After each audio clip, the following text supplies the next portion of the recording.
Hey, what's good you guys? It's VJ of Tech back with another video. OPPO has just launched a whole bunch of devices including the OPPO A17, A17K, and A77s. So today, we'll be specifically looking at the OPPO A17. But we've also gotten our hands on the OPPO A17K, linked down in the description as well if you'd like to compare the two. Now back to the OPPO A17. It comes in two pretty colors, lake blue and midnight black. The design itself punches above its weight class due to it giving a premium feel with some heft to it. The back has this textured finish, almost like leather, that actually gives you some grip when holding. This also means that you won't get any nasty fingerprints on the back of it, but only the test of time will see if it'll hold up against sweaty fingers. On the back as well, you'll see one big difference of the OPPO A17 from the A17K, and that is the inclusion of a second camera lens. The main being a 50 megapixel lens with an aperture of 1.8, while the secondary being a 2 megapixel depth camera. Holding the phone is also pretty nice due to its flat sides. There you'll also find the volume rockers and the power button that doubles as its fingerprint sensor on the right. The left side also sees dual nano SIM trays and the micro SD card slot. On the bottom, you'll find the A17 speaker and a 3.5mm headphone jack if you still prefer to use wired headphones. And lastly, the micro USB port for charging. Now moving up to the front, the display is a 6.56-inch HD Plus IPS LCD display with a 60Hz refresh rate that isn't anything groundbreaking, but is still very smooth, especially when video streaming or web browsing. When it comes to performance, it packs in the Helio G35 processor paired with 4GB of RAM. Overall, it performs well for everyday use, such as browsing through social media, watching videos, or scrolling the web.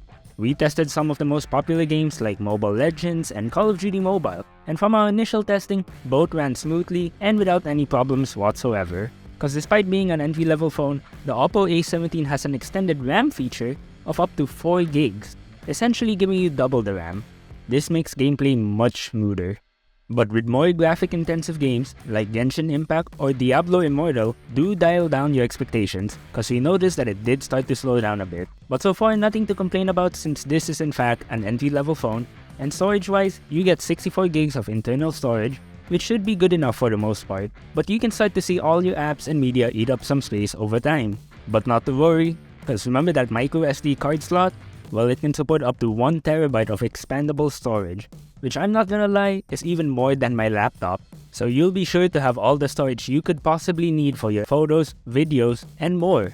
Speaking of photos, its dual rear camera setup remarkably shoots great photos with great amounts of detail in high resolution. The colors look great out of the box too, with just minimal editing and retouches here and there. But if you really want to flex on them, you can adjust every possible setting with its expert mode. The front does also see a 5 megapixel front camera that features portrait mode for better focus. Taking video is generally decent as well, with it being able to record up to 1080p at 30 frames per second. Just do note that when taking photos and videos under low light conditions, we didn't see any remarkable shots at night. But it really isn't to be expected on phones at this segment. Now actually using the phone, it runs on ColorOS 12.1, which is based on Android 12. And it has most of the bells and whistles like gesture control, split screens, flexible windows, 3-finger translate, and many more. But one thing to note is that it no longer has the call recording feature found on the A17K. So if that's important to you, you might want to opt for the A17K instead. The OPPO A17 features a 5000 mAh battery, which means that it can last you throughout the day before the need to plug it in. Speaking of plugging it in though, it is quite a bummer to see that it doesn't have fast charging and charges via micro USB instead of the modern USB-C we normally see nowadays.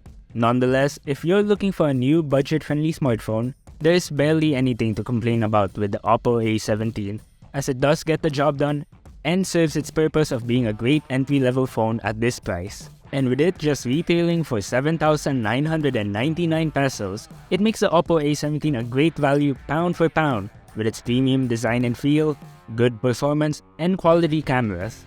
It's also now available on physical and online stores near you. So would you consider getting the OPPO A17, and what makes it stand out to you? Do let us know in the comments down below, and support us by dropping a like and hitting that subscribe button. Don't forget to follow us on social media like Facebook, TikTok, and Instagram, and visit yugatech.com for more content alike. This has been VJ of Yugatech. See you.